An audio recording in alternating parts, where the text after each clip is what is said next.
Directivity Plots, an enhancement to the optional polar plot module, offer a new way to visualize directional measurements.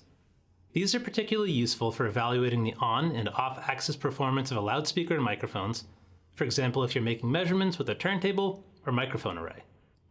The polar plot window still includes the familiar polar plot, displaying level versus angle at selected frequencies. This is still a great way to examine directivity at specific frequencies.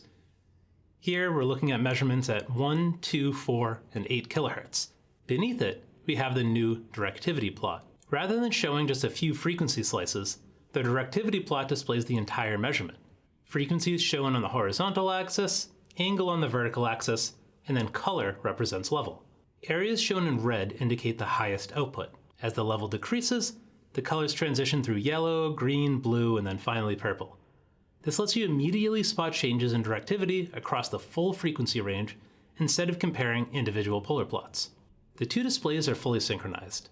The frequency cursors in the polar plot also appear in the directivity plot. If I drag one of these cursors to another frequency, the corresponding polar response updates automatically. Likewise, selecting a different frequency on the polar plot immediately updates the cursor position in the directivity plot. By default, 4 cursors are displayed, but you can add as many as you need for your analysis. This combination of views makes it easy to move between a high-level overview and detailed polar responses, which lets you quickly identify areas of interest and then investigate them in more detail.